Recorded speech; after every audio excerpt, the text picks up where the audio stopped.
Hello there, and welcome to Fixing the Sequel Trilogy, the Writers' Room podcast dedicated to fixing the Star Wars sequels. This week is Fixing Obi-Wan Kenobi, the series, and has nothing to do with the sequels whatsoever. I'm Bryce Quinn, and I'm joined by my fellow Disney Plus hater, Carmelo Keating. Did you just say the series? The series. Kenobi the series? What is it, a show? I never signed up for this. It was meant to be a movie. It should have been a movie. I'm also joined by our rockstar writer, Cole Forfang Phan. Yes, I love Disney. Did you know that Mickey Mouse is going public domain in like 2 months? Ooh. Yeah, get in while you can. Yes, I'm excited to talk Obi-Wan, a show I loathe. Okay, well, we didn't talk about... I called you a rockstar writer. You just had a song release this past week, so congratulations on that. Thank you. Check out the Melancholiac Band on Spotify and Instagram. Yeah, and our new single, Pause. It's really good. I really love it. But I just wanted to quickly plug that at the start of the show. Wonderful. In May of 2022, the hopes and dreams of a million Star Wars fans screamed out in terror and were suddenly silenced when the Obi-Wan show aired on Disney+. What was such a promising project turned out to be a massive disappointment, and much like the sequels, has caused pain and division within the Star Wars community. This episode, myself, Mello, and Cole will all pitch our versions of what we think the Obi-Wan show should have been. Firstly, not a show. Yeah. You've outdone yourself on that intro. That was very good. Thank you. I wanted to do a little bit of history because who knows when people are listening to this. Might be a few years on. Yeah. It's funny that you say like how many people hated it, because this has been one of the most interesting experiences for me in this last year, because I hated it. Yeah. It was garbage. I was like holding on and looking for the good stuff, and then it ended, and then like a week later I'm like, oh my god, I hate this fucking show. Yeah, I know. but so many people liked it. Yeah, it was wild. It was wild, Man. A lot of prequels fans liked it. Interesting. They definitely held on, but now I think, a year later, that it's nothing but vitriol. Which not aged well. It definitely not, yeah. No, yeah, because I remember even at the time there were things where I'm like, oh, okay, I can see that ending up all right. And then when it ended, I'm like, wait a minute. Yeah. I've been bamboozled here. And so we got, I think it was first Book of Boba Fett, and then Obi-Wan Kenobi. Yeah. And both of those happened in the same year, really close to each other. And I think we turned a corner on Disney Plus content, and everyone was like, "Oh, we've been bamboozled here. We thought Disney Plus was the way of the future. Yeah. But Star Wars is feeling less special than ever." Yeah, and then we got a little bit of a rise later after that with Andor. And then Andor is kind of like, it's a bit of a roller coaster, like trying to bring us back. You know? Then we've been hit with Mando season 3 and Ahsoka. Yeah. So it's just a lot of Disney Plus content that maybe is not that good. But we know for sure that none of us really like Obi-Wan Kenobi, and we thought, it was so promising, and it could have been something special. So we've prepared a couple pitches for today of our different interpretations of what it could be. As always, or not as always, but as usual, we don't know each other's pitches, so I'm excited to jump into it. Cole, you're starting off today. Cool. Well, Hit I us guess. with it. So a lot of my things at the moment are just analysis of the show. There's a lot I don't like. And as you said, it was meant to be a movie. Yes. And apparently the script for the original movie was so dark that they rewrote it and then took elements into the show. There you go. So I think the big problem is just the fact it's this mishmash of all these different ideas. Because we know we were going to get and I hate when people say this, but for this it was right, a Logan-type like legacy film. Yes. Which is what it should have been. Thank you. Yes, Yeah. and it should have been dealing more with the Force and all that. Now, the big thing that stands out to me is Book of Boba Fett and Obi-Wan have the wrong plots. Yeah. Obi-Wan is a galaxy-sprawling adventure where he's, doing the whole Mando found father thing with Leia. Yeah. And he's not in Tatooine. Meanwhile, Book of Boba Fett, the story of this famed mercenary bounty hunter who has the greatest ship ever, goes around and hunts people. Oh no, he's just on Tatooine. He's just in one place. Yeah. I'm so glad you said that. I know, but it's almost like it should be reversed. Exactly right. And it's like, I'm pretty sure, did they go to Nal Hutta in, I don't know if it's Nal Hutta, but they go to one of the crime planets, I think, in Obi-Wan. You know, the big neon. Yeah. Is it that first sort of city? Yeah, where they see, It is unfortunately so forgettable that I could not tell you the name of that. Is that where, planet. Reva's jumping rooftops? Yeah, it looks like it's discount forgettable name, Coruscant, for sure. Yeah. Yeah, well, that's the thing.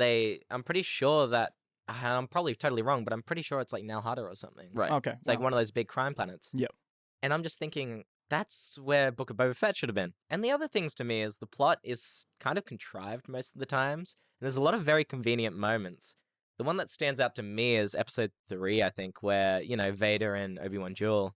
And then all of a sudden, the wall of fire, and Vader's just like, oh. Oh, well, I guess he escapes. Yeah. Yeah, and right. people try to justify that by saying Vader loves the chase.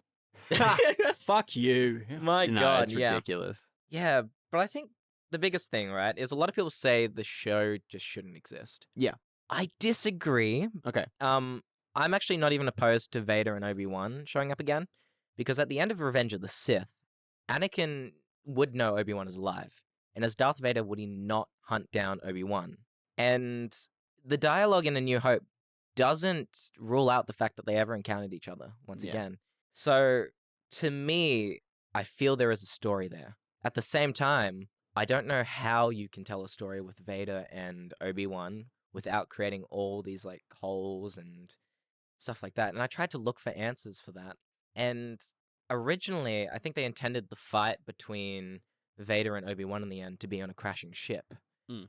And the idea was that Obi-Wan would fall away with debris and Vader would think he's dead. Right. Okay. Yeah. But at the same time, what is the character arc that Obi-Wan needs?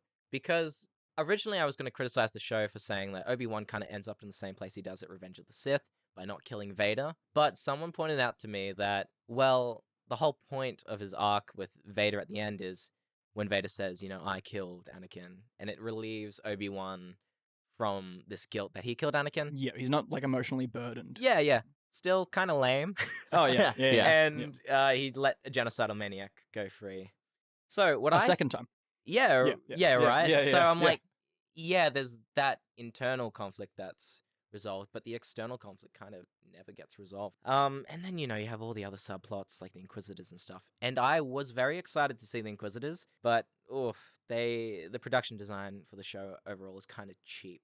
And the Grand Inquisitor, oh man, terrifying to look at. Yeah. But yeah, so there's a lot of things in the show that I would have loved to see explore more, especially like the Inquisitor side, because I think Inquisitors, it's interesting because they're not really meant to be Sith, because Palpatine is still kind of abiding by the rule of two, and Inquisitors are this cheap way to get around that for writers. But so far, every time we've seen them portrayed, it's very cartoonish. Yeah.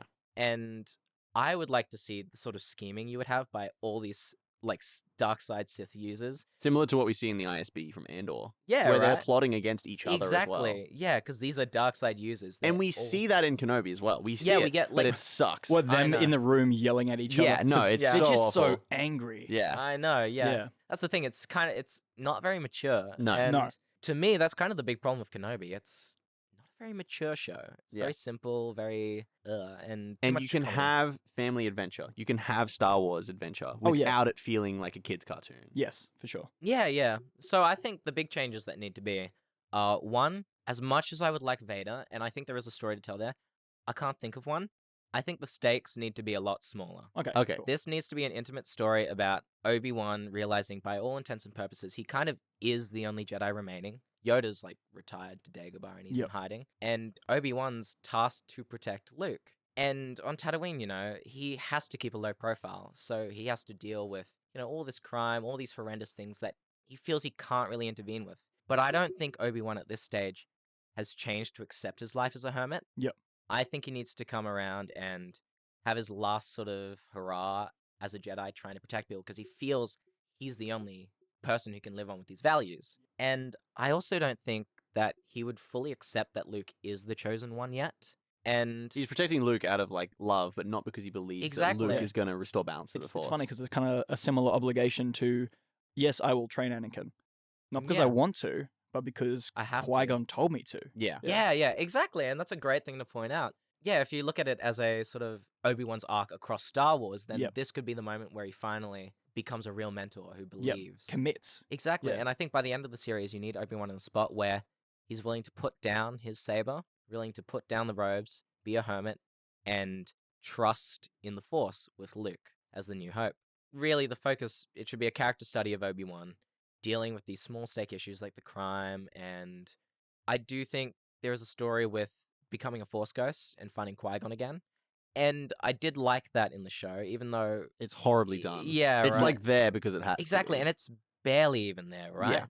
And at the very end, I love Qui-Gon's so cheap-looking cameo. Oh, It's so funny to me. But yeah, So and just to bridge some gaps, so Leia shouldn't be in it from what I'm getting. absolutely from not. yours. I'm okay. fully against Leia. And the thing is, I was not fully against Leia when she came to the show. I thought it was a questionable choice, but I was willing to see it through. I don't see any reason by the end why they did that. Yeah. Besides, it's cool to have Leia. And I did like the child actress. I think she did a great job in the role. but it's silly. I always think of, when they're in Fortress Inquisitorius and he's sneaking her out Oh my under his God. jacket. Yeah. That's the thing. They make the Empire seem So stupid again. stupid. Yep, I've seen Yeah. great analysis of a comparison from the Empire in Kenobi versus the Empire in Andor. Yeah. Yeah. Yeah. Yeah. See, Andor is the only thing I can think of to do the Empire right since Oh the my original God. trilogy. I've never been more terrified of the Empire. Yes. That's so Yeah, scary. You can feel just how insurmountable of a task it is to be the rebellion. Yeah. And to stand up against this fascist force. And to its credit, even the original trilogy at times doesn't really portray the Empire that well. Return of the Jedi. Yeah. Well, yeah. Yeah. Because there are some great Empire scenes, especially in Well, in Empire Empire Strikes Strikes Back. Back. Empire Strikes Back. yeah, or even like the security meeting in Episode 4. Yep. Like Tarkin, he's Yeah, always Tarkin's the great. symbol of the Empire. Other things I would like to see, and I don't know if this would even fit well, and it's probably too fan servicey, but I've always wondered what the hell happened to Commander Cody. And I get they did that in Bad Batch. Yeah. And honestly, I don't know if I would even want Cody on Tatooine, but I think the consequences of Order 66 and the clones and how a character like Obi-Wan would deal with that, it's not ever really explored. Mm. So there's potential there. So yeah, I don't really have too many concrete ideas of what the plot would be, but I think it needs to be a huge departure from what we got. And it feels like this was a film where the initial few drafts that they had at the start would have been perfect. Because Kenobi was meant to be the easy smash hit that would make everyone love Star Wars. And I distinctly remember after Book of Boba Fett, when everyone in my group who'd watched it were just done with Star Wars again, we were all like, no, Kenobi. They got Kenobi Ewan would be good. McGregor back. They've got, look at this star-studded cast. Yeah. And then, nope. I remember leading up to it, every single Instagram post that Disney put out, no matter what it was, every Yeah. single comment for like a mile, you'd scroll down and every single one would be like, I asked for Kenobi, why are you Yeah. here? And that was the comment section for every single Disney post Yeah, leading yeah. up to the Kenobi show. Yeah, and when they announced Solo as well, Yeah. it's like, why are we getting Han Solo? We all want Kenobi. Yeah.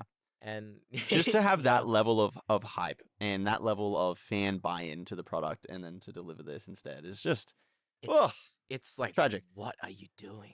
So I've got a couple ideas that of Yeah. what yours could look like, but I'm gonna Yeah, jump yeah. into mine, Go for and it. then we'll jump into Mellows. Yep. And I feel like yours and Mellows, like you'll be happy probably with what very Mellow. similar. yeah, Yeah. I might present some story Yeah. things. Yeah. So Oh yeah, Oh, you- yeah. before you- just before sorry, you I move just want to on. capstone. I would like to see an idea put forward for him engaging with Vader again, because I do think that is there's something that an can work area. there. Yeah. I think that is an area that fits canonically. Yeah. So.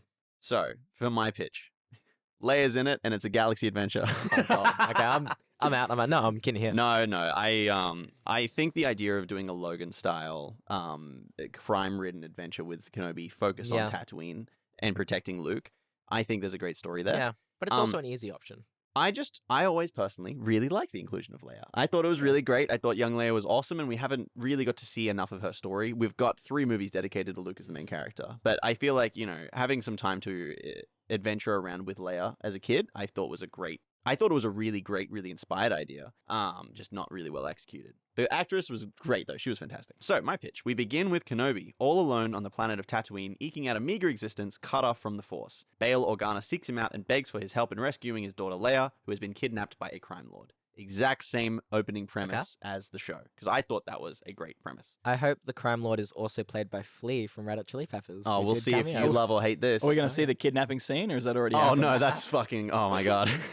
Also, See it feel twice. free to jump in after each beat. You'll Yeah. probably know. The crime lord, unbeknownst to Bail and Kenobi, is the leader of the Crimson Dawn, Darth Maul. Yeah. Ah, nice. sick.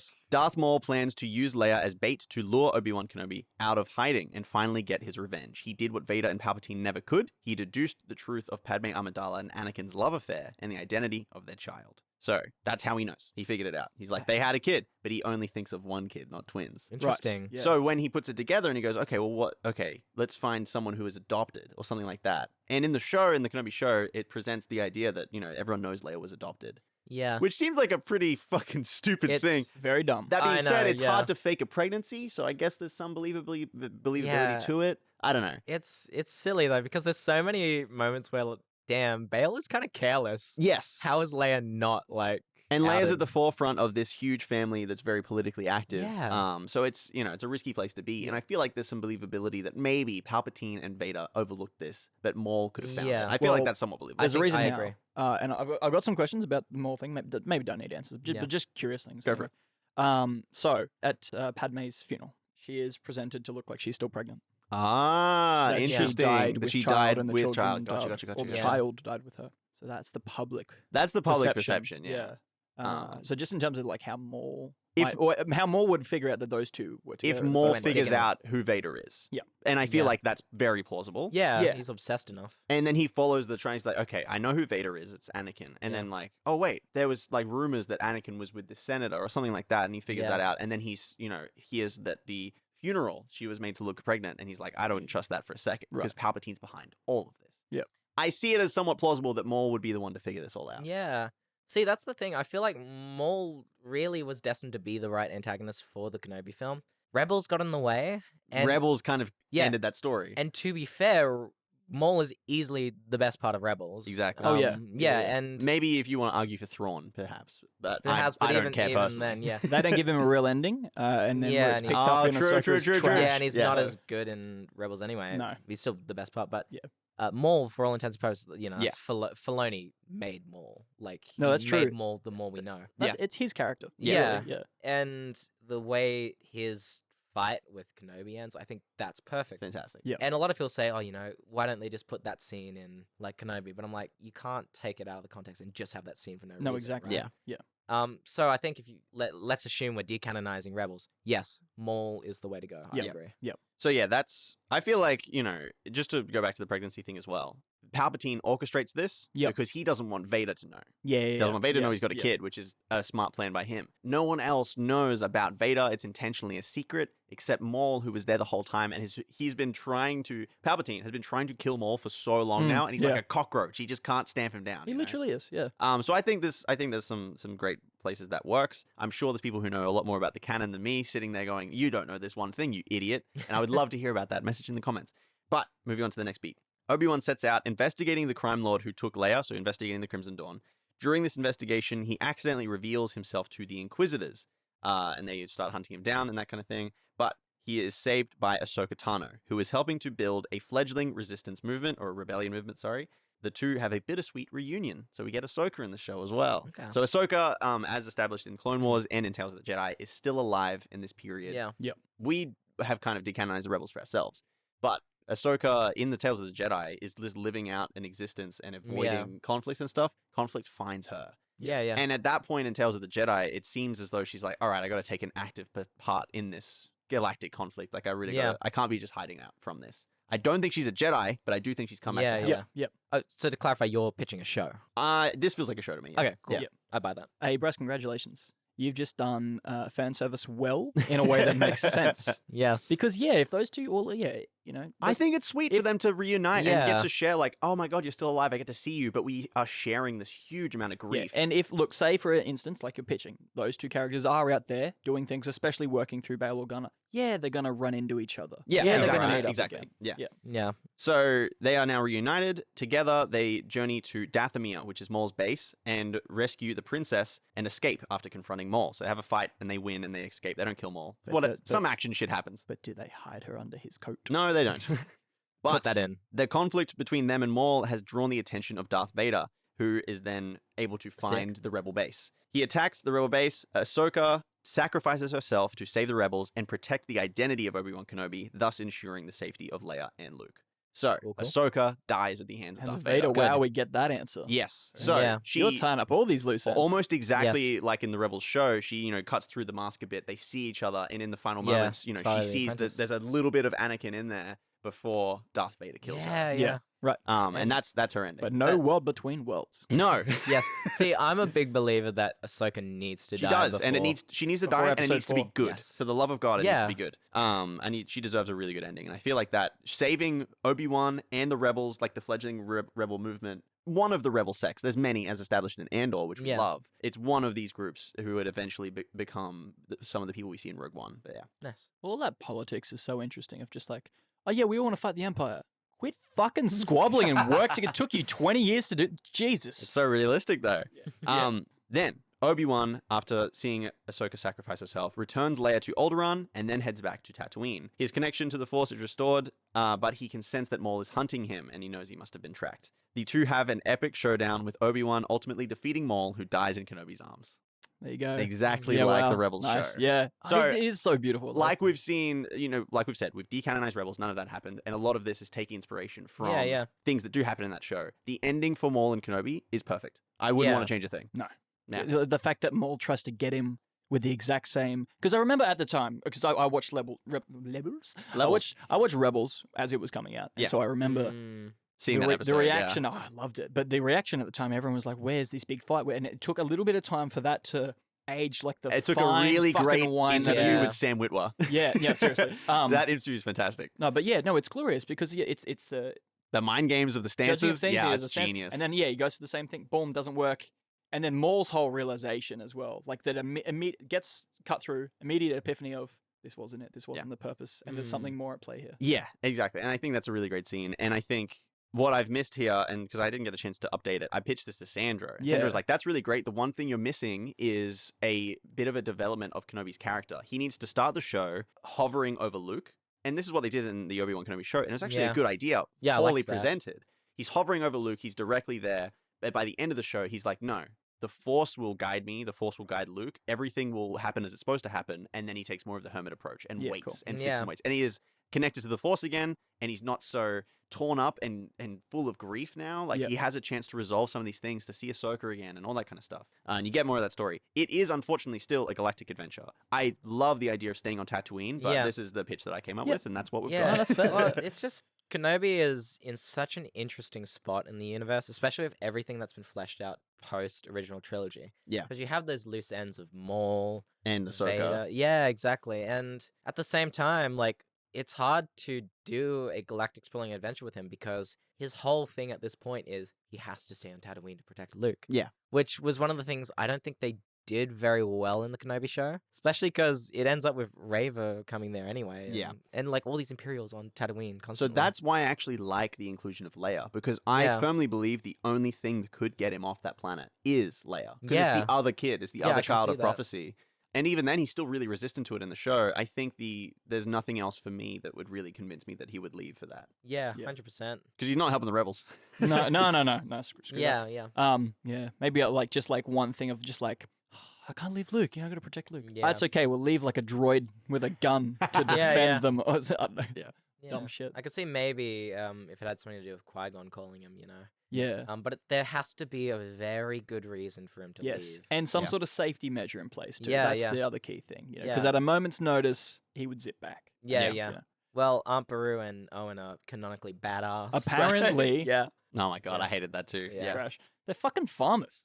If they even have a gun, which I mean, Luke's got that one sniper on the side. That's not to say that, it's a rough life on Tatooine. Yeah. You know how to use a blaster, you know how to defend yourself. Yeah. But it's a fucking Inquisitor. Yeah, there should be no defense. If they can deal with an Inquisitor, then they shouldn't have been killed by those stormtroopers. Exactly. Yeah. Okay, time? We can move on to yours, Mello. Let's hit us with it. So, bit of context. Yep.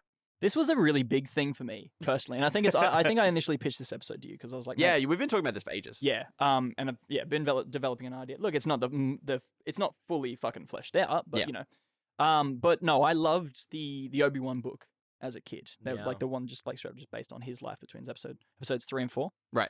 And then in the regular run of Star Wars comics, when Marvel and Disney took over, they boxed some of it up and put it into a mini comic. And some really cool things in that, like Obi-Wan saving 12-year-old Luke who runs away from home and almost gets fucking taken up by a crate dragon. Right. Really cool shit. So I've done a bit of this, bit of that, bit of what I thought the show should have been versus original pitches, dealing with all of these, he's got 2 big villains in his life, doesn't he? And people he's got to deal with. So hodgepodge of a whole bunch of things. We'll see how it goes. Okay, Kenobi, a Star Wars story. Just that. Yep. It is a movie, just like keeping with that naming convention of Rogue One and Solo. Quick thing. So I haven't got Vader. Okay. But Vader's influence still plays a key role. Yeah. I tried to balance that out because in my mind, there was no way that I could have Obi-Wan and Vader encounter each other again in a way that it would be like both would want to kill the other. Yes. Yeah. at the end of that. So hard. I agree with you, Cole. I think there's a way to do it. My thing is I much preferred the idea of Ahsoka being the barrier between them. And then she dies because if you go up against Vader, you die. Yeah, In my mind, that's the way it works for me. I agree. See, that's the hard thing. Yeah. What's really interesting about, like, sorry to interrupt, but what's No, really you're interesting about their encounter in episode 4 is, Vader says, now I'm the master. Last time we met, you were, like, the teacher. Yeah. Which implies that Obi-Wan probably bested him. At the same time, Vader has not chased down Obi-Wan. So the only thing I can see is it has to be an encounter where somehow Obi-Wan beats Vader, but Vader thinks he dies? So it's like such a puzzle to me, and I can't think it's through it. so almost impossible to write it without it being contrived. Exactly. So for me, it felt better to have Ahsoka be I'm the Jedi you're looking for. It wasn't Kenobi, and then Vader's like, I thought for fucking sure it was Kenobi, but I guess it's you, and then kills her. And then he leaves, and that's it. I did like that you had the best of both worlds there, where it's like we always needed to see an encounter between Ahsoka and Vader, and we needed to see Obi-Wan and Maul. Yeah. Exactly. Yeah, I do.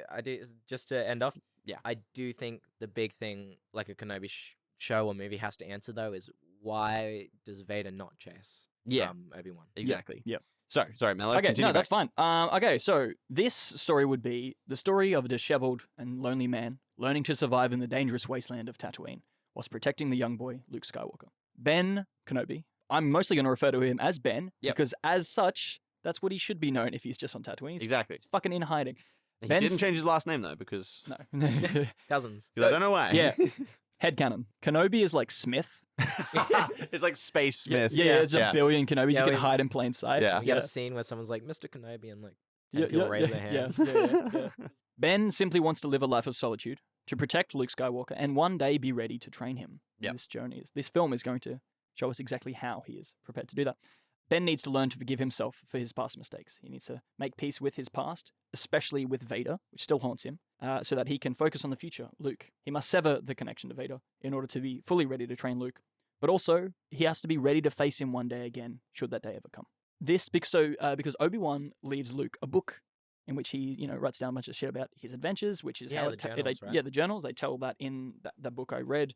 They tell that in the comics. Also, that's where Luke learns how to build a lightsaber. That's why it looks like Kenobi's. All those things about the Force. So I thought, okay, not to be too pretentious with it, but this could be told in chapters. Because this film, in my mind, will have kind of a prologue, the main film, epilogue that does span a long time. My only question for this is if he's planning on training Luke, why would he write him a book? Because that seems like something you'd leave after. It's like, I'm going to leave you the book because I'm going to die. Is he wiser than that? Does he know? Yeah. Is he willing to lay down his life? Yeah, but it could also be, he'd write the book so that inevitably when he does pass one day, Luke still has all the information. Because all Kenobi would know about Jedi information, right? Or Jedi knowledge is it's all lost now. Yeah. So he has to write down. And then it also couldn't just hurt to write shit down. Maybe it's, it's a bit of this, bit of that. No, that's fair.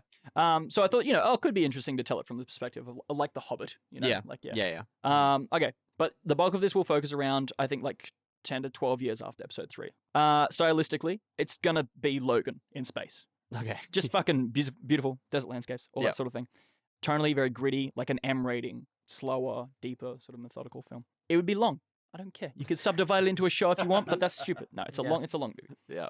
I would see Obi-Wan struggle with the Force, but not shut off from it. And his struggle will be from some of his own actions. I'm going to see him lose sight of what it means to be a Jedi and have to regain that. He's kind of overcome with grief and loss, which can then turn into anger. No, exactly. And I would never allow him to fully cut himself off from the Force, to lose connection to the Force, because he knows he has a job to do at some point, but doesn't mean he's not going to, lose it, because he knows he must stay attuned to one day train Luke, but he's never felt such a great loss as he has after episode 3. Yeah. All of the Jedi, everything he's ever known, gone. Because he was taken as a young kid. He has zero memories of anything else.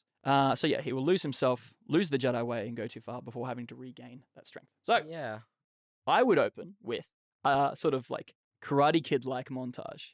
Like, every Karate Kid 2 and Karate Kid 3 open with basically a recap of the previous shit, which would play off as dreams, everyone's dreams. But we get to see Obi-Wan, and emphasis on Anakin and Obi-Wan and their relationship. Trauma dreams. Trauma dreams, literally. I would pick up immediately after Ben delivers Luke to the Lars homestead. He rides off into that sunset, out into the wastelands to a cave where he, sets up camp for the night. We'd have basically our entire setup portion of the film is just establishing a bit of a status quo of, okay, this is his life. This is how long it's taken him to set up a temporary home, not the one that we'll come to later. That'll happen later. It'll see things like, he changes his clothes because motherfucker cannot be getting around looking like a Jedi. Not now, not at this point in time. No. It would see him, potentially lock away some devices like a lightsaber, a communications device in a small chest, keep that safe and sound. Bits of him riding to Anchorhead to purchase supplies, towing it back to home, building his home over days, constantly checking in on the Lars homestead from a distance. I have this bit where at one point his cave gets raided by Jawas just because, setting up some hatred for Jawas. Remember that happens in the show, right? Does it actually? Yeah. Does it? Yeah. I'm stealing shit. I don't care. Oh, yeah, it does. Yeah. Oh, yeah, no, but instead of that, it's more like, the fuck yeah, you motherfucker. Yeah, like, I'm going to cut your heads off with a lightsaber. Isn't it interesting how Obi-Wan became so racist? I'm not going to turn him against the Sand People as much, but we'll see. We'll get there. It's like Gran Torino. Yeah. Oh, God. Oh, no. We love having Cole back. At night, he meditates, and when meditating, he talks to Qui-Gon. I want him to talk to Qui-Gon. I want Qui-Gon to be his sort of like, if he needs to, go-to person throughout this. Yeah. So we have our sort of, as per the Save the Cat, we have our stating of the theme. Yep. And when meditating, he talks about how he regrets how he left Anakin. Qui-Gon, who knows. Yeah. Qui-Gon, who was, in the Force. He knows what happens. He doesn't say a thing. He just tells him he must move on, that he cannot focus on the past, but focus on the here and now and the future, Luke. I said the next day at sunset, Luke is seen walking. So it's like a year has passed during this whole montage sequence. Anyway, we are going to jump a fair bit to like say 10 years. And it's like Obi-Wan's just working some sort of random labor job like he does in the show, but not doing whatever that was. I like the fish. I don't know. It's very strange. It's weird, but I don't know. Like a desert fish? Yeah, desert fish. Giant salmon? Anyway.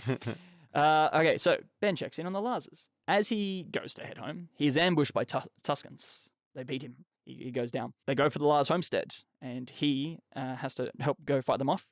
Owen wards him off, saying he's attracting trouble. He hasn't minded that Obi-Wan has come to check in, but he doesn't feel safe anymore. It's obviously his fault that he's brought this around. He's not welcome anymore. Right. Owen's sick of him. So we find Obi-Wan in a bar in Anchorhead, and he learns that there's been more attacks from the other moisture farmers around the region. We've never seen Anchorhead properly before, only in deleted scenes. Yeah. So I'd show it as it's kind of the town center for all the farmers. Pretty small. These attacks have allegedly been brought on by a drought. Obi-Wan's suspicious of this, and he decides to look into it a bit more. He talks to some locals, and he goes to a homestead that is basically on the border region of where the Tuskens are. So he talks to a local family who, again, he's this outsider. They don't really want him investigating, but they do find out a bit more of like, there is a drought, yeah, but they believe that like there's something more at play. Sorry. I love the idea of people on Tatooine. Oh, I know. There's a drought, and they just look around. Yeah, I know. And this sounds batshit crazy, except for the fact that this has always happened. Yeah. In all of the Obi-Wan books and the comics and stuff, they always say, "Oh yeah, there was a drought." Yeah. And I'm just running with that. And it never But no, ended. you're right. No, it's dumb as shit. Sorry, yeah, a desert planet with a drought. So funny. What does that mean? There's just no moisture. Does everyone die now? Yeah. But so anyway, this old farmer kind of calls bullshit, and he's like, "Look, the Tuskens are territorial, but they've survived droughts for always. This is their land. They've always been here, and that if they are moving into farmland, then it's definitely not the drought that's pushed them." Anyway, so this family has kind of like a young adult child who is outsider here, cool, investigating things. There's been trouble. This guy looks like he's going to do something about it. So I've got this really ambiguous character who I'm just going to call Del. I have not much more about them, but just they want to help Obi-Wan. They want to be taken on as a sidekick. We get some, sort of rejection of that thing. Why the fuck would Obi-Wan want to take on this kid? Also, this character does have purpose though. I'm introducing a sidekick as kind of a bridge trainee for Obi-Wan between Anakin and Luke. Del's going to help him evolve, help him learn over the course of this film. Even though he's not going to train him to train whoever Del is to be a Jedi, still good sort of like. I think it's an interesting adverse of you've got Obi-Wan in episode 4 who wants to train Luke, and Luke's like, nah, like it's cool and all, but you got to stay here with my uncle. Whereas this is the flip side where it's like 19-year-old, oh yeah, please no, train me, let me go with you, let me jump on these adventures, and he's like, nah, kid, I'm waiting for this. I'm waiting for Luke to grow up. I'm training that kid, not you. Yeah. Gotcha. They investigate Tusken villages. They find that they have been emptied out. Basically, their territory has been invaded by Jabba the Hutt, Jabba's thugs, who are after some sort of resource. I don't care. I don't care about the details of it, but there's something. Yeah. Jabba and his thugs have been pushing into Tuskens, and Tuskens have been pushing into the farmland. Yeah. It's this whole train of thought. Anyway. So B story, we get a bit more on Del, more on Jabba, what resource they want. We know that Jabba works for Maul in Crimson Dawn still. Yeah. And we get to see Maul. They talk in a bloody, what's it called? Hologram. Yeah. And Maul is going to send a squad to supervise operations, and sure, Jabba hits his quotas. So Crimson Dawn has power over the Hutt clan? I'm keeping... the Shadow Collective had that in Clone Wars. Right. I'm just keeping that connection through here, even though they've just rebranded. Gotcha. Yeah. Rebrands are good for business. We know this. So in the midst of our fun and games, we have Ben and Del have run-ins with thugs. It forces Ben to fight uncharacteristically. He's fighting without a lightsaber as well, because again, he can't reveal himself a Jedi. Force punch! Yeah, but whatever it is, it's different. It's a bit more aggressive. It doesn't feel like him, and he doesn't like it. Yeah. But so they learn what Jabba is up to, what he wants, and they learn how they can make a major hit on this operation. Our midpoint would be a false victory, where Ben and Del manage to disrupt Jabba's operations, disabling it. I actually have this fun bit of them going on a sort of like heist sneak in through Jabba's palace. But I needed that scene, because in doing so, a member of Maul's guard catches Obi-Wan on a security camera and reports him. He knows exactly who this person is, Gotcha. Those who are close to Maul would know. Yeah. Just you have campfire chats. Yeah. So who's your public enemy number one? Oh, this guy. Yeah. So Maul arrives on Tatooine. Our villains close in. Anchorhead itself is attacked by Jabba's thugs. People have been probing a bit too far. Time to enact revenge. Ben and Del are caught off guard. Amidst our all is lost with the first encounter with Maul. They have a run-in. They fight. It was a big thing of like, wow, I haven't seen you in ages. There comes a revelation that Vader lived. Don't exactly know how that comes up, but it's some sort of like more provoking him sort of thing. And it's a bit of a like a, Luke, I am your father moment, in which it's like, do you choose to believe him or not? Yeah.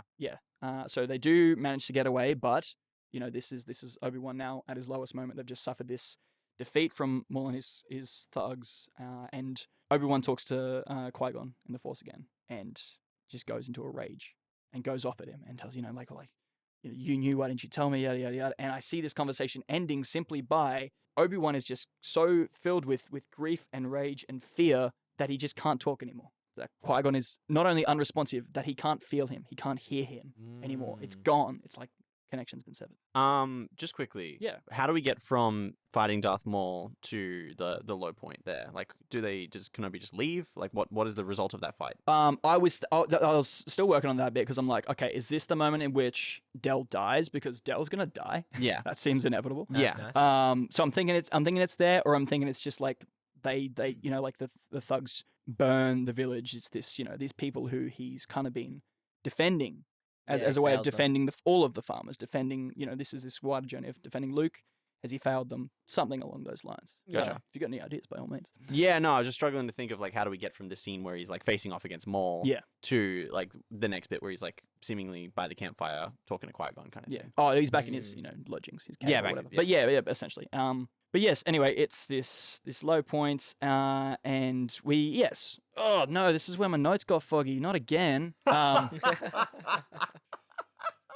Anyway, look, we know that Ben is going to have to, overcome his dark night of the soul, look deep within himself, understand that, okay, Vader's alive, but I can't deal with that right now. That's not what's important. Maul is here. Maul is coming for me. He's coming for all of those I have allied with, these farmers, and that'll lead him back to Luke. I have brought this on. This is the fault of my own hubris of going too far. And it's time to put an end to this for once and for all. I'd have this bit where we get to rally the farmers kind of against the thugs. That's not really going to be a big thing, because it's like they don't really stand a chance. Yeah. But what does take precedence is the fact that Obi-Wan and Maul get their face off. Plays out in a similar way to Rebels once again, just in terms of how the body language and the choreography of the fight, because that is beautiful. That is perfect. It is. So, I want that. You can't really beat that. Yeah. No, yeah. One of the best scenes I've ever seen. And especially the inclusion of the fact that Maul knows that Ben's there for a reason. Yeah. And so he kind of threatens Luke, and that's kind of like that's all Obi-Wan needs to be like. Yeah, when he discovers. No, you're done. Enough is enough. I'm ending this. Yeah. And so we get that bit. So he defeats him. Maul dies in his arms. They do manage to ward off the thugs for now, especially since their leader is. I think the key catalyst there would be their leader's been defeated. Anyway, our resolution would see such things as this might be crazy here, but like the farmers broker a deal where they are to be left alone, and that includes pushing Tuskens out of their territory and into their region. You know, because now Jabba, the thugs, they know they're defended. They wouldn't go toe to toe with the person who killed Maul. Yeah, their boss. You know, wow. Yeah. The farmers help Ben build a new home. Ben reconnects with Qui-Gon and Yoda. And I did also think about including, just as sort of like, we've already had our climax, but some sort of final action, the bit where Ben does famously rescue Luke from a crate dragon. Oh, as well as like kind of like second climax. He's like, you know what? Let's just throw that in there. Yeah. It's just like... have it. Well, it's now, he's regained his strength. He's willing to defend him, you know, and we would have a bit of a resolved moment between Owen and Ben where, okay, like he's grateful, of course, that he's done that, even though he told him to piss off. And he is not exactly opening and welcome to Ben, but Ben, you know, just it's kind of closing reassures him that, you know, regardless of what you say or do, I'm always going to be here. Like my duty is to Luke, my duty is to the Jedi. And then literally I have our final, like our epilogue is Ben has finished. He's writing in his book. He's finished writing his book. This is old man Ben Kenobi. He senses something and he goes running off into the gorge to go save Luke from the Tusken Raiders in episode 4. Huh. Wow. That'd be fun. Yeah, I like that. So yeah, look, I know that there's not as much there about how he's overcoming his Vader stuff. Yeah. There's more. I said that at the start. There's more plot things here. I haven't found the perfect way to interweave them, but I think there is a way to have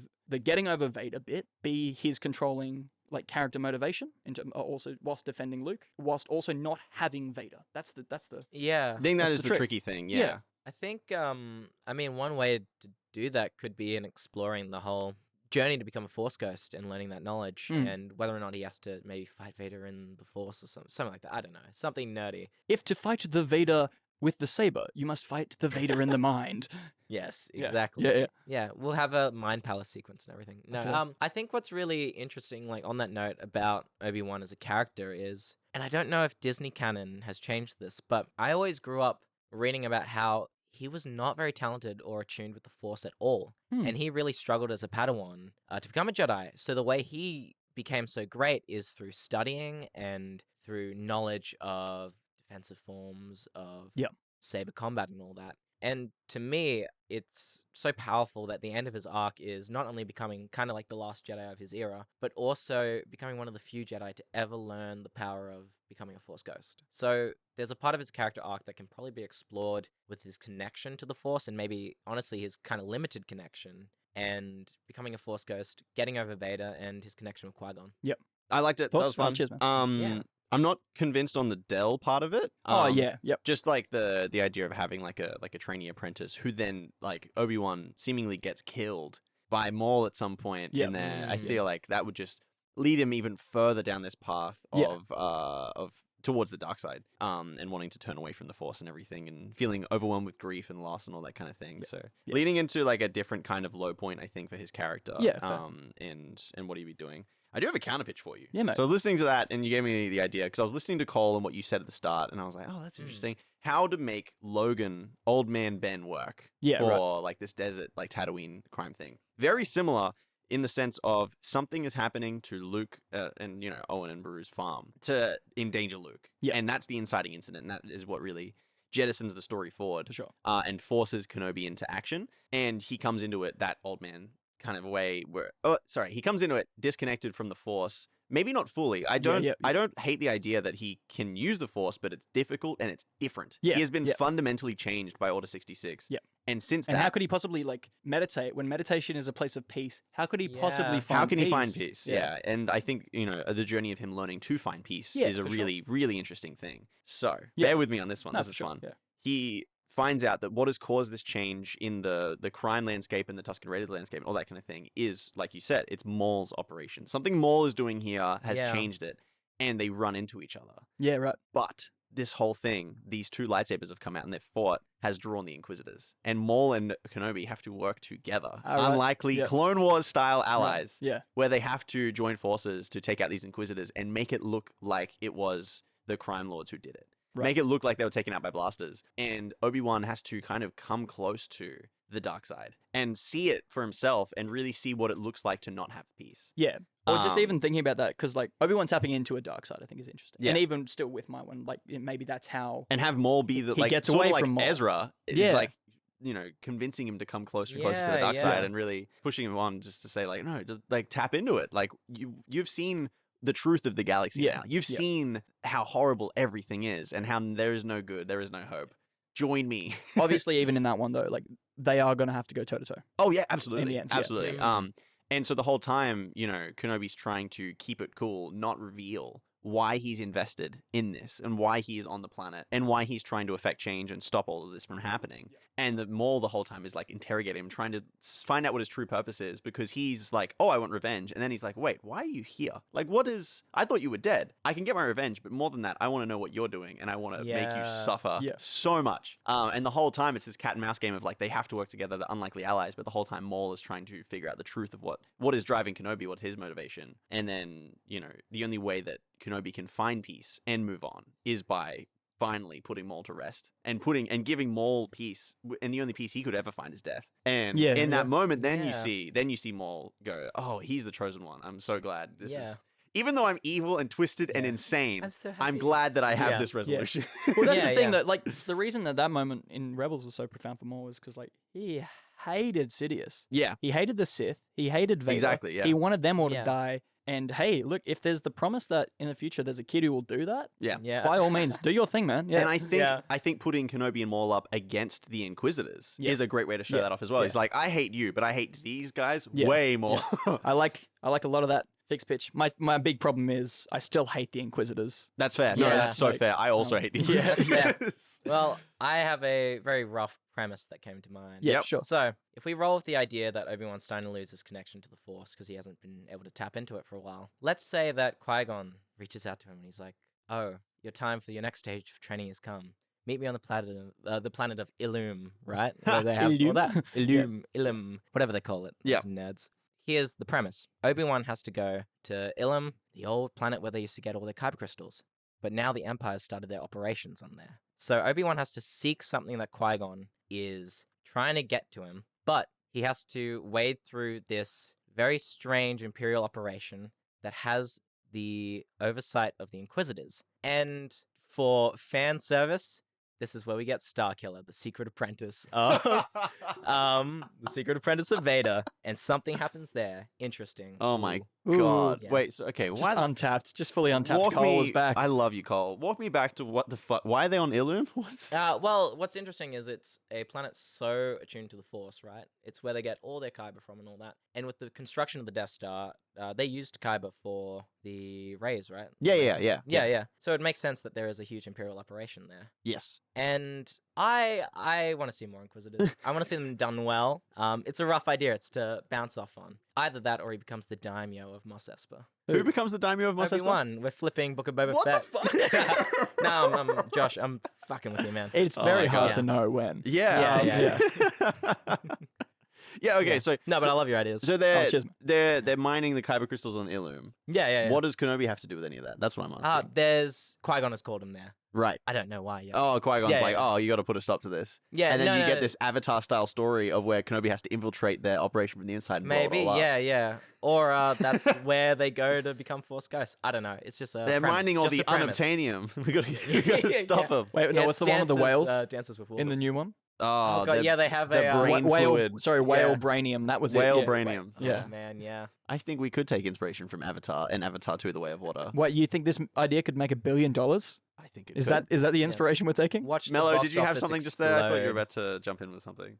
No, I think we're good. Yeah. Okay. I think we've had our fun. No, I think there's a lot of fun there. And it's kind of, so I pitched what I would say is a dream version of what the Kenobi show looks like on Disney Plus, where it has Ahsoka, it has Darth Vader, it has young Leia, and it works a lot more cohesively and nicely. Yeah. I think that'd be really cool. Yeah. And then the alternate version that I think the version that everyone wanted. Everyone on the internet who wanted this show wanted Old Man Logan, but for Obi-Wan Kenobi. Yeah. You want to see Obi-Wan walking around the crime factions with a lightsaber, wrecking house, just churning them up, Exactly, because the real question on everyone's mind is how does he go from Obi-Wan Kenobi to Ben Kenobi? Yeah. And also everyone just wants to see Ewan be even more Alec Guinness. Yeah. How far can he go? Yeah. And, there's so much of the character that I think Ewan McGregor really nailed in the prequel trilogy. He was fantastic. He really embodied a lot of what Alec Guinness brought to it in A New Hope. And it's difficult to imagine a Logan-style story for either of those characters and in the transition between them. So personally, as much as I loved exploring it and, pitching the Maul thing and pitching the Del thing and having those different stories and trying to find a place where Obi-Wan Kenobi can journey into a dark part of the Force and himself. Yep. I don't know if I believe it. That's fair. I don't know if I believe it because he's so awesome in the prequels and he's so fantastic in A New Hope. Well, but he's so different. Yeah, and that's what this film, I think, should have, like the unique a unique opportunity. Yeah. Which is to actually finally give Obi-Wan depth. Yeah. Yeah. You don't think he's got depth in the prequels? I think he's got some depth in the prequels. But it's not I think he's explored. got real depth in Clone Wars. Yeah. Yeah. But it's not explored. Like he is the more stoic, I'm a Jedi second to Anakin's very, very emotional way of being. Yeah. And this, you feel for him when Qui-Gon dies. Okay, yep. Yeah. He seems to be a bit too aggressive of a teacher in Attack of the Clones, but Very there's strict. not much to him there. Yeah. And then it is pretty devastating at the end of Revenge of the Sith. And by the end of Revenge of the Sith, I think, they've really hit the nail on the head. But it's a little too late. We really feel the emotional side of Kenobi, and now this could be a great chance, I think, to explore the repercussions of it all. Yeah. And even in the original trilogy, he's such an interesting character with the way he lies to Luke constantly. Yeah. But it's true, From a certain right? point of view. Yeah, but I don't see how, without like bridging this gap emotionally, how you could go from everything is done, all is lost except for like, sure, there's some children, but see you in 20 years, but this is the next time they can do something. To, he sees the vision, he knows the plan, he trusts in the Force. Come episode 4, we need to see him rise out of that darker state. Yeah. No, I personally slightly disagree. I love his characterization in the prequels. I think he's a fantastic character. I think his performance I think the directions he had from Lucas and Lucas's context are fantastic. Yeah. I think the dialogue is wooden and the actual on-screen presentation of these characters a lot of the time is pretty. There's a reason it's made fun of, I'll say that. Yeah. I just think there's a reason people love Kenobi so much. And I think there's a reason, specifically in Attack of the Clones and Revenge of the Sith, people really resonate with the character. Yeah. And it's because of just a magnificent performance. Yeah. And because of a lot of just really great writing with these characters and like what his journey actually looks like and how connected he is to Anakin and how much he loves him. I'd argue a reason people love him so much in those movies is kind of the reason that I love him, is that he's the Captain America of episodes 2 and 3. He's do the right thing, no matter what, always, Yeah. Never stray from the path. And that isn't necessarily the most deep character, always. Okay. To me, at least. Yeah, well... Because I see a lot of the scenes where he knows Anakin and Padme together. He knows that. And he knows that logically and by the book, he should be telling someone. And he should be dobbing Anakin in. But he doesn't because he loves Anakin so much. Yeah. Because he's doing the right thing by Anakin. Yeah. Yeah. And Anakin obviously is so deeply flawed and lacked so much love. And it's really easy to put anyone beside Anakin and be like, well, they're much better. I like them, No, I see everyone else as the reason Anakin turned out the way he did. Yeah. I see Mace Windu and I see Obi-Wan Kenobi as partially at fault. No, fair. For Anakin turning out that way. Well, that's the whole thing, Obi-Wan did fail Anakin at every turn when it mattered. Yeah, and I guess another reason why we love... But he was trying not to. He was trying not to fail him. That's what's so heartbreaking about it. But the dogma that he believed in, that he saw as the truth, is what led him to that failure. Exactly, and he just wasn't the right person to teach Anakin. And I think all of these things are true. And that's why I love the character so much, because it's so interesting. Yeah, I think also what we love about him is he's kind of like the swashbuckling one of the prequels. Yeah. He's the one who gets all the cool adventures. Oh, yeah, he's Detective charming and noir. dashing as hell. Yeah. Fights Grievous. Yeah. So when we get to this story of Obi-Wan Kenobi's individual story alone on Tatooine, it's asking the question of, he believed in the dogma and the dogma failed him. Yeah. And it failed Anakin as well. And if he had just been a father or a brother and not a Jedi to Anakin, none of this would have happened. Yeah. And I think that is a great reason for him to shut himself off from the Force. Personally. I see that. So that's why I've kind of stuck with that. And that's why I thought it was interesting. And I thought they had a lot of really great ideas for the Obi-Wan Kenobi show. I mean, that's cool too. As as long as he finds it again, we all. Oh yes, Yeah. he definitely needs to find it again. Yeah. He needs to become it needs to be believably, oh yeah, I can see how he got to Alec Guinness. Yeah. Yeah. Because See, right now, I don't actually know how he gets to Alec Guinness. Yeah. There's Oh, a it's story still there. not. There, No, no, exactly. there is for sure a See, story you're in the planning middle sequels. there. What's that? You're planning the big bucks, the sequels. I Obi-Wan mean, 2? No, I mean, from Revenge of the Sith, where we end, up until A New Hope, where we begin with Alec Guinness, Yeah. there's a fucking story Oh, there. God, yeah. Something happened to him to change him to become who Yeah, he is, yeah. I think. Can you imagine if, like, okay, so season 1 of Kenobi was garbage. Can you imagine if they came out with season 2 wasn't season 2? Yeah. It was just a movie. And as a follow up, and they actually did still, we still have 10 years left.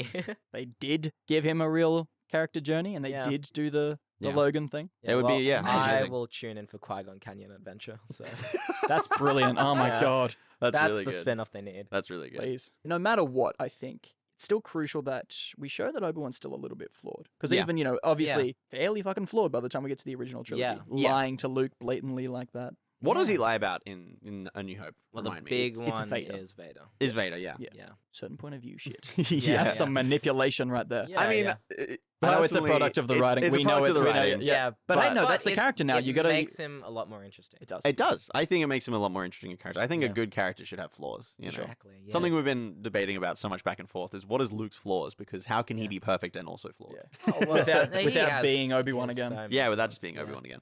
So why would Obi-Wan Kenobi not tell Luke about Vader? Because he doesn't want him to become Vader, right? Yeah, and I think a part of that is he knows that a part of... I mean, the motivating factor for why Luke wants to destroy Vader is because he wants to avenge his father. And I think Obi-Wan can tell that Luke has this innate need to find out what happened to his dad. And if he says, oh, it's Vader, then one, he doesn't think Vader can be redeemed. So even if he assumes that Luke is going to go and try and redeem Vader, he doesn't want that anyway. Because he thinks it's impossible. Can't be Exactly, done. yeah. Yeah. So it's more of a, what's the point of telling Luke? Would it do any good? I think so. Had everything gone according to Obi-Wan and Yoda's plan, Luke would have stayed on Dagobah. He would have kept training. They would have got him to a really good position where they're like, right, he's good. He's ready to face Vader. He can kill Yeah. Vader. Hey, and we know we can tell him this, and he'll have the resolve to still do what we want him to do. Yeah. Yeah. In their ideal world, yeah, he would have gone and killed Vader. Yeah. No, Yeah. for sure. I think you're right. Yeah. They were wrong. And I Yeah. think an interesting thing as well, and I think this is kind of what almost in a way demands Vader be a part of a Kenobi story, Mm. is having Obi-Wan believe that deeply. And Yeah. and know for a fact and have come face to face with Vader and not be able to redeem him and say, nah, can't be done.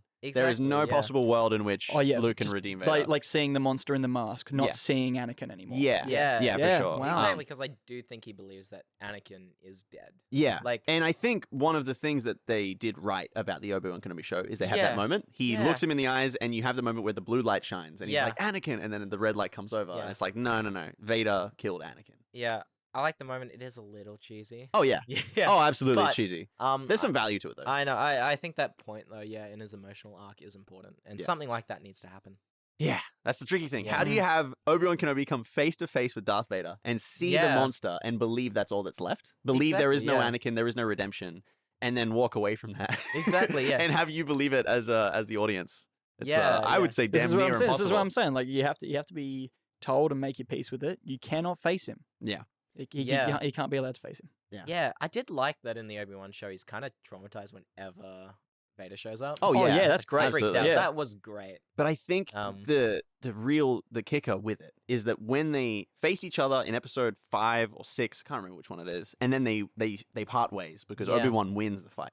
And Vader's like, hey, Palpatine, I found Obi-Wan Kenobi. Yeah, let's kill him. I'm going to go and kill him now. And then Yeah, Palpatine's right. like, no, don't do that. That's what I'm saying. This is why I can't have him in the story. There's Exactly. no way he doesn't hunt for him. It's the impossible thing where there is no possible world in which Yeah. if Vader believes Obi-Wan Kenobi is alive, Yep. he Yeah. doesn't go and kill him. Because Yeah, that line but- from Palpatine is so bullshit. But that's the thing. You said you can't have Vader in the story because of that. But off screen, Vader would still want to hunt Obi-Wan anyway. If he Nah. thinks he's alive. Yeah, but he would assume that Obi-Wan's alive because Good point, good point. Yeah, but have you considered? No. No.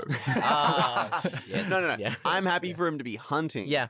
Ben. Always Ben hunting. Kenobi. But he would never go to Oh, Tatooine. yeah. Yeah. That's the reason that he was there. He's Yeah, hiding yeah. in plain sight. Exactly. Yeah. Vader would never go back to Tatooine Yeah. Although if he disconnects from the Force, then perhaps he just assumes that Obi-Wan's died. because he can't feel a presence. Yeah. That's well. possible. Mm. That's I possible. also think that was like a Yeah. good part of it as well. He tried calling the Force phone. No one's found. yeah. And I think Left not read. if he meets Ahsoka and Ahsoka's like, no, I'm connected to the Force, I'm good. Yeah, like, we he need hasn't been able to just track me through the Force. you're Yeah. allowing your fear to get to you because you know that's impossible. Yeah. Something like that, and then Obi-Wan's like, okay, well, I've got no real good excuse Yeah. to not allow the Force into myself. You know? Yeah. Yeah. Yeah. We're almost about to wrap up. Yeah, I kind of want to end on a fun note, if that's all right. Go for just it, just yeah. while we got Yeah. some time. Absolutely. I don't think we took enough shots at some shit that was in the show. Yes, I Let's agree. go for Okay, it. so yeah. it's funny. You were talking about your biggest pet peeve was sneaking Leia out in the Oh, cloak. Oh my God. My one of biggest pet that was peeve- bad. I know came- exactly what your pet peeve is. Moments after. Okay, here we go. Rebels fly some snow speeders in They do from those space. intergalactic snow speeders. Oh yeah. Sure. Okay. If anyone, if no, you can't conceivably think that snow speeders can fly because in Empire Strikes Back, then the rebels who were in the snow speeders would have just flown off. They wouldn't have had to go back and get in an X-wing to fly away. Yeah. No, they are meant for on the planet above the ground. So they fly in, and then at this dodgy, doofy, dumb fucking angle, we see it just hovering, taking shots at Reva. Like it's kids playing It looks like fucking Lego. It looks like the 80s Doctor Who clips you see, Oh, where it's yeah, just God, like they've yeah. got the fucking image file and they just drag it Yeah. across the screen. Well, that's funny you mention that because one of my notes that I didn't bring up was that why the hell is their last duel in some poorly lit canyon, right? Oh my God. Because- Random location. Yeah, I was reading something on Reddit and someone said, you know, one thing that they had this feeling that something was off that reminded them of all these like old low budget sci-fi shows. And they realized, oh, you know, Doctor Who, Star Trek, Stargate, yeah. Yeah. they all shot in quarries. Yes. Yes, they did. I'm pretty sure this was shot in a Star quarry. Trek Yes, they did. shot in the same fucking desert in LA. Not Yeah. one quarry, but two quarries in Oh, Obi-Wan Kenobi. God, Because the man. first one is where Vader catches up to him first, and then you get the Yeah. fire, and it's like, oh, I guess I'll just watch him leave. And then second is the ultimate climax where they Yeah. fight each other in another quarry, in Oh, another man. rocky canyon. Quarry One Kenobi. Oh, I'm sorry. Obi-Wan Quarobi. Kenobi. Yeah. Yeah. My biggest pet peeve with the show is the scene where he gets on the back of the truck and they're sitting there with the clone troopers, stormtroopers, Oh, sorry. yeah. And I'm like, Yeah. this is really cool. This is really tense. Like, I'm feeling this. They get to the checkpoint, they get off, and proceed to have the stupidest fight scene, the least compelling, Oh, God, action-driven fight scene I've ever seen. And I just think about that because the visuals are so disappointing. It's just like a grassy planet. It's Oh, just like yeah. it's Yeah, like yeah. the back lot in Yeah. LA somewhere. No, it you is. know? No, Lazy yeah. planets. They did shoot some real things. Again, it is just hills in LA. Yes, yeah. And there's like a laser Gate. gate, but Yeah. like you can see the edges of it. You just go can around just it. You walk just walk around around the it. edge Yeah. of the But gate. you I'm can't like, get a big truck Same through with it. the fire. I'm like, oh Fire, my yeah. God. I think my final like old man rant complaint is I like Natalie Holt a lot. She does great work on Loki. Oh my She was God. not the right Great- choice for this. Great doesn't come close to the Yeah. work she did Oh, on it's Loki. phenomenal. Loki is It's incredible Incredible, score. and God bless her for egging Simon Cowell. But Fuck yeah. yeah, this soundtrack should have been Williams-esque. It even Mm. has a Williams theme. Yeah, no. I didn't know Natalie Holt did Obi-Wan Kenobi. There you I go. believe it was her. Yeah, Yeah. I thought, oh wait, what? John Williams did something for this. Was it just he did the title music. right? There you go. It was. I don't like this remember big Thing. It's okay. Okay, yeah. Well, that's all right. That's enough of us I yelling think at that's the it. clouds. Yeah. This has been Fixing the Sequel Trilogy, and we're here every week talking about Star Wars and writing. If you want to see more, you can find us on Instagram, TikTok, Spotify, Apple Podcasts, and YouTube. And while you're there, make sure to give us a 5 stars, follow, like, subscribe, etc., etc. We'll be back next week with another episode, but until then, may the Force be with you.